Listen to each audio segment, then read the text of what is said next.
Hi friends, மாயா சீனு சீரியல்லேருந்து சூப்பரான promo வந்திருக்கு. நம்ம இத்தனை நாள் ரகுராமுக்கு எல்லா உண்மையும் தெரிய வரணும் அப்படின்னு சொல்லிட்டு இத்தனை நாள் நம்ம காத்துட்டு இருந்தோமோ, அந்த உண்மையை இப்போ தானா ரகுராமிட்ட சொல்கிறதுக்காக வராங்க.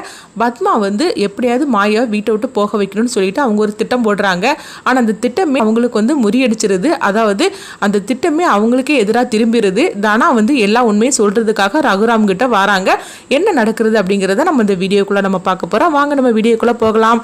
ரகுராம அவங்க கார்த்தியை போட்டு அடிச்சிருந்தாங்க. இதனால புவனேஸ்வர் ரொம்பவே கோவத்தோடு இருக்கும்போது அப்போ அங்கே மகாலிங்க வராங்க. அப்போ மகாலிங்க பார்க்குறாங்க, என்னங்க இப்படி போட்டு பையனை போட்டு அடிச்சுட்டு போயிருக்கிறான் அந்த ரகுராம் அப்படி சொல்லவும் அப்போ புவனேஸ்வர் சொல்கிறாங்க, என்னை ஊரை விட்டு தள்ளி வச்சான். அது மட்டும் இல்லாமல் என் வீட்டுக்கே கார்த்தியும் எங்கள் அண்ணனையும் போட்டு அடிச்சிட்டான். அவனை நான் சும்மா விடக்கூடாது, அவனுக்கு ஏதாவது பண்ணணும்னு சொல்லிட்டு இருக்கும்போதே இப்போ மகாலிங்க சொல்கிறாங்க, இதெல்லாம் பார்க்கும்போது என் பொண்ணுக்கும் சீனுவுக்கும் கல்யாணம் நடத்தி வைக்கிறேன்னு அந்த பத்மா வர வாக்கு கொடுத்துருக்குறா. என்ன நடக்க போதோ தெரியல, எப்படியாவது என் பொண்ணுக்கு அந்த வீட்டை மருமகளாக ஆக்கணும், நான் என்ன பண்ணுறதுக்கோ தெரியல அப்படின்னு சொல்லிட்டு இருக்கும்போது அப்போ கார்த்தி உடனே போகிறாங்க. என்னென்னு பார்த்தோம்னா அவங்க மொபைல் எடுக்கிறாங்க. அப்போ அதில் அதாவது தனா ஸ்போர்ட்ஸில் ஜெயிச்சு நான் போட்டியில் ஜெயிச்சிட்டோம்னா நீ சொன்ன மாதிரிக்கே நான் கதிரோட சேர்ந்து வாழணும்னு நான் அப்பா கிட்ட கேட்பேன் அப்படின்னு அவங்க ஸ்போர்ட்ஸில் ஒரு தடவை விளையாடினாங்களா, அந்த போட்டியில் எப்படியாவது வின் பண்ணணும் அப்படின்னு சொல்லிட்டு ரகுராம் வர ஆசைப்பட்டாங்களா. அப்போ அதை பேசியிருக்கிறாங்க போலுக்கு. அதை கார்த்திகிட்ட அந்த வீடியோவை எடுத்து வச்சிருக்கிறாங்க. இதை காட்டவும் உடனே புவனேஸ்வர் சொல்கிறாங்க, இது ஒன்று போருமே, இது இருந்தாலே ரகுராம் குடும்பத்தை நம்ம பிரிச்சிடலாம். அது மட்டும் இல்லாமல் அந்த மாயாவே வீட்டை விட்டு அனுப்பி வச்சிடலாம் அப்படிங்கவும் மகாலிங்க ரொம்பவே சந்தோஷப்பட ஆரம்பிச்சிருந்தாங்க. என்னம்மா சொல்லிடுறீங்க அப்படின்னு கேட்கும்போது, ஆமாம் அந்த வீடியோவை பாருங்க, அதாவது தனா கதிரோடு சேர்றதுக்கு மாயா தான் எல்லாமே ஹெல்ப் பண்ணியிருக்கிறா, இதை அவளே பேசியிருக்கிறா. இது மட்டும் ரகுராம் பார்த்துட்டாம்னா மாயாவை அவனே வீட்டை விட்டு வெளியே தள்ளி விடுவோம் அப்படின்னு சொல்லவும் இது கேட்டதுமே மகாலிங்க ரொம்பவே சந்தோஷப்படுதாங்க. இது எப்படியாவது நீங்கள் பத்மா கிட்ட சேர்த்துட்டா போகிறோம், பத்மா அதுக்கப்புறம் அவள் வேலையை பார்த்துக்கிடுவோம் அப்படிங்கவும் உடனே பார்த்தோம்னா மகாலிங்க இந்த வீடியோவை அவங்க சாருக்கிட்ட அனுப்பி விடுறாங்க. அப்போ சாருக்கு ஃபோன் பண்ணி சொல்கிறாங்க, இதை உடனே நீ பத்மா கிட்ட காட்டு அப்படிங்கவும் உடனே சாரும் ரொம்பவே சந்தோஷப்படுதாங்க. இந்த ஒன்று போருமா மாயாவை நம்ம சீனுக்கிட்ட பிரிக்கிறதுக்கு. அதுக்கப்புறம் சீனுக்கும் உனக்கும் நல்லபடியாகவே அந்த பத்மாவே கல்யாணத்தை பண்ணி வச்சிருவா, ஏன் ரகுராமே கல்யாணத்தை பண்ணி வச்சிருவான், அதனால உன் வாழ்க்கையில் எந்தவித பிரச்சனையும் வராது அப்படின்னு சொல்லவும் சாரு ரொம்பவே சந்தோஷப்பட ஆரம்பிச்சிருந்தாங்க. அடுத்து பார்த்தோம்னா சாரு பத்மா கிட்ட இந்த வீடியோவை காட்டுறாங்க. அதை பார்த்ததுமே பத்மா ரொம்பவே சந்தோஷப்பட ஆரம்பிச்சிருந்தாங்க. நான் உடனே போய் நான் எங்கள் அண்ணன் கிட்ட காட்டுறேன் அப்படின்னு சொல்லிட்டு அடுத்து பார்த்தோம்னா பத்மா அவங்க ரகுராம கூப்பிடவும் குடும்பத்தோட அவ்வளோருமே வந்துருந்தாங்க. என்னாச்சு அப்படின்னு சொல்லிக்கிட்டு ஜானகி பத்மா கிட்ட கேட்கும் போது உடனே பத்மா சொல்றாங்க, நான் எங்க அண்ணன் கிட்ட தான் இந்த விஷயத்தை பத்தி சொல்லணும் அப்படிங்கும்போது என்ன விஷயம் அப்படின்னு சொல்லி கேட்கவும் உடனே பார்த்தோம்னா அவங்க டிவியில அதை போட்டு விட்டுறாங்க. அண்ணா, நம்ம இது வரைக்கும் தானா உங்ககிட்ட கோவிச்சுட்டு தான் கதிரோட சேர்ந்து வாழ்றதுக்காக போயிருக்காதுன்னு சொல்லி நினைச்சிட்டு இருந்தோம். ஆனா அது உண்மை இல்லைன்னா தானா வீட்டை விட்டு போறதுக்கும் கதிரோட சேர்ந்து வாழ்றதுக்கும் எல்லாத்துக்கும் காரணம் இந்த மாயா தான் அப்படிங்கிறாங்க.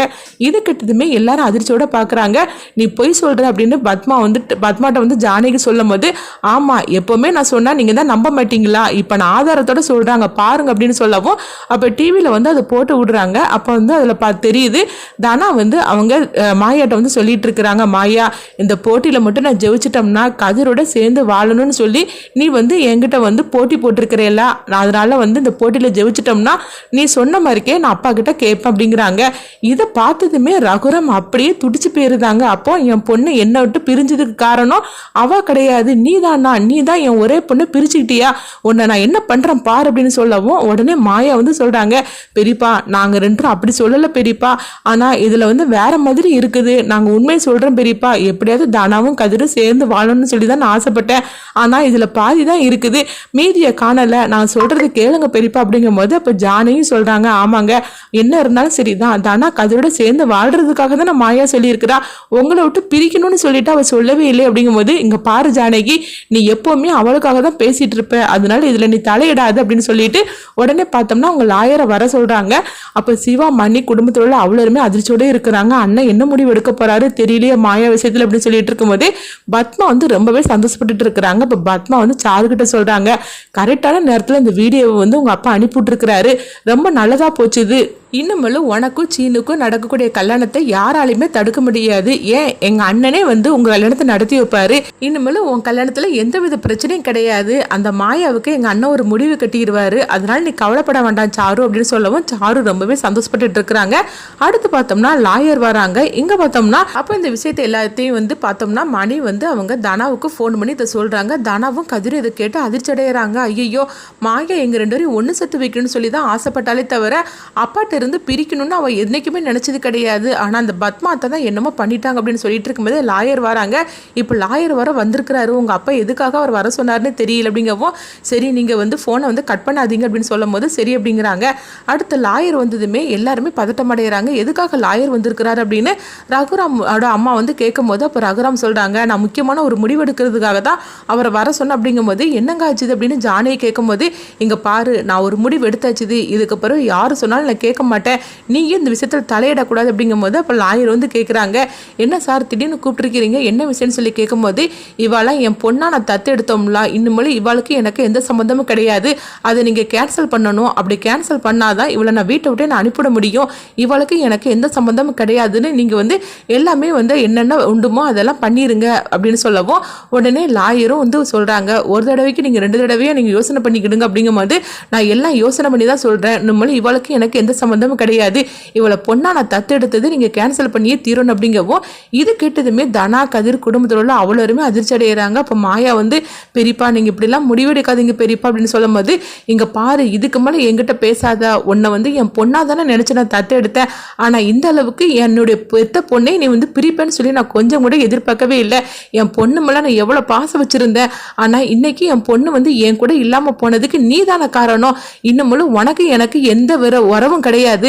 இதோட அத்து போச்சுது அப்படின்னு சொல்லவும் ஜானகி இதை கேட்டுட்டு அழ ஆரம்பிச்சிருந்தாங்க. அடுத்து பார்த்தோம்னா இதெல்லாம் கேட்டுட்டு தானா வந்து அப்பா தப்பான முடிவு எடுத்திருக்கிறாரு. இது எப்படியா தடுத்தே தீரணும் அப்படின்னு சொல்லிட்டு கதிரிட்ட சொல்கிறாங்க. கதிரும் ஆமாம் தானா அப்படிங்கிறாங்க. நான் உடனே வீட்டுக்கு கிளம்புறேன் அப்படின்னு சொல்லிட்டு தானா பார்த்தோம்னா அங்கே வீட்டுக்கு வராங்க. இங்கே பார்த்தோம்னா ஜானையும் அவங்க மாயாவும் வந்து வெளியே நின்றுட்டு இருக்கிறாங்க. அப்போ தனாவை பார்த்ததுமே 2 பேருமே வந்து அழ ஆரம்பிச்சிருந்தாங்க. இப்போ தனா சொல்கிறாங்க அப்பா கிட்ட எல்லா உண்மையும் நான் போட்டு உடைக்க போகிறேன். அப்பா இது வரைக்கும் எந்த உண்மையும் தெரியாதனால தானே மாயாவையும் கதிரையும் பற்றி தப்பாக நினச்சிட்டு இருக்கிறாரு. இப்போ நான் எல்லா உண்மையும் நான் வந்து சொல்லிட்டோம்னா அப்பாவுக்கு என்ன நடந்துச்சுன்னு தெரியும்ல அப்படின்னு சொல்லவும் ஜானகி வந்து தடுக்கிறாங்க. என்ன தானா இந்த மாதிரிக்கு போட்டு உடைக்கிறதுக்காக வந்திருக்கிற அதெல்லாம் ஒன்று வேண்டாம் அப்படிங்கவும் மாயாவும் சொல்கிறாங்க. ஆமாம் தானா அவசரப்படாது அப்படிங்கும்போது போருமா இத்தனை நாள் நம்ம பட்ட துன்பங்கள்லாம் போகிறோம். அப்பா கிட்ட ஒரு தடவை அந்த உண்மையை சொல்லிட்டோம்னா அதோட முடிஞ்சு போயிடும். நம்ம அப்பாவை கிட்ட கூடாதுன்னு சொல்லிக்கிட்டு நம்ம இத்தனை நாள் மறைச்சு வச்சனால தான் பிரச்சனைக்கு மேலே பிரச்சனையாக வந்துக்கிட்டே இருக்குது. அதனால அப்பா கிட்ட பண்ணின தப்பு எல்லாத்துக்கும் காரணம் நான் தான். நானும் கார்த்தியும் என்னெல்லாம் பண்ணணும் அப்படிங்கிறது எல்லா உண்மையும் நான் சொல்லியிருந்தேன். அந்த கார்த்திகிட்ட இருந்து காப்பாற்றுறதுக்காக மாயாவும் கதிரும் எவ்வளோ கஷ்டப்பட்டு இருக்கிறாங்க அப்படின்னு சொல்லிட்டு அப்பா கிட்ட எல்லா உண்மையும் நான் சொன்னாதான் அப்பாவுக்கு மாயாவை பற்றின எல்லாமே தெரியும் உண்மை தெரிய வரும். அதனால நான் சொல்ல போறேன் அப்படிங்கும்போது அப்போ தனாட்ட வந்து ஜானகியும் மாயாவும் சொல்றாங்க இல்லை நீ வந்து இந்த மாதிரிக்கு கார்த்தி கூட தனியாக ஒரு ரூம்ல இருந்த அதுக்கப்புறம் உன்னை பற்றின எல்லா வீடியோவும் அவங்ககிட்ட இருக்கிறது அப்படிங்கிற எல்லா விஷயமும் உங்க அப்பாவுக்கு தெரிஞ்சா கண்டிப்பா உங்க அப்பா உயிரோடய இருக்க மாட்டாரு. அதோட அவரோட நிலைமை நீ கொஞ்சமாவது நினைச்சு பாரு தானா அப்படிங்கும் போது இப்போ தானா சொல்றாங்க என்னை மன்னிச்சிருமா இதுக்கு மேலே என்னை வந்து நீ தடுத்து நிறுத்தாத தப்பு பண்ணினது ஃபுல்லாவே நானு. ஆனா எதுக்காக மாயா அவர் தண்டிக்கிறாரு அப்படின்னு சொல்லிட்டு தானா ஆவேசத்தோட ரகுராம் சொல்றதுக்காக வராங்க. அடுத்து நடக்குன்னு பார்க்கலாம்.